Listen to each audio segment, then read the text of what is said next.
those 5-for-5 substitutions to get guys to start holding each other accountable. What's it like when you're out there on the court and see 5 guys sitting on the baseline ready to come in at one time? It just means we didn't do our job. We weren't playing hard enough. If we were competing and making mistakes, it's fine with that. But if we're not competing, we don't deserve to be on the floor. Do you think guys are starting to get that message that if they don't give that effort, there's a really comfortable seat next to him over there? Yeah, it was loud and clear. You were playing a bunch of small guys. How difficult was that? Were you getting different looks than you're used to getting today? We knew what they were going to do.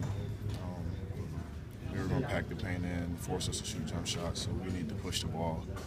We didn't do that at all the first half, as well as we didn't defend at all. So, that's what made the game difficult. But the second half, we picked it up a little bit and still had some mishaps. I thought maybe you guys settled for the threes a little too much in the first half. Yeah, I think it's inexperience.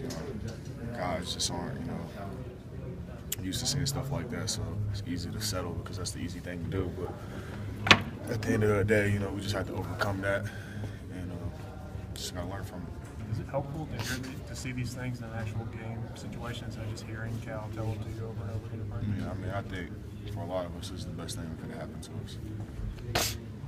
Why do you think that? Because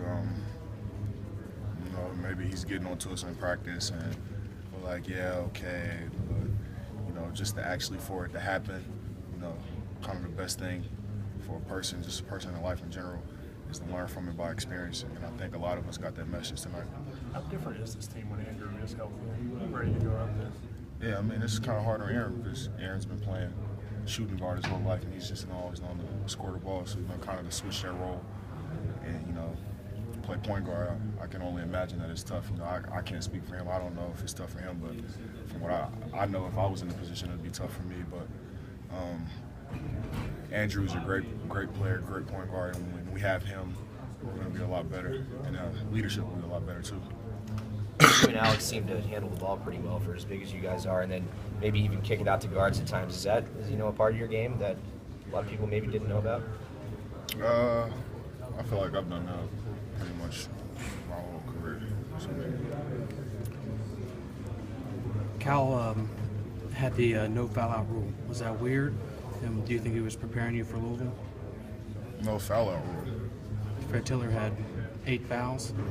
Didn't foul out. I had no clue about that. Well, he said he didn't tell you guys about it because he wanted you guys to play without being conscious of that. So obviously you didn't know about them. Because I got 2 in the second half. I was coming out. I thought I was coming out. He was like, nah, stay out there. And I was kind of confused, but I had no clue about that. What that was like because he had agreement with the no foul out rule. Yeah, So how surprising was that?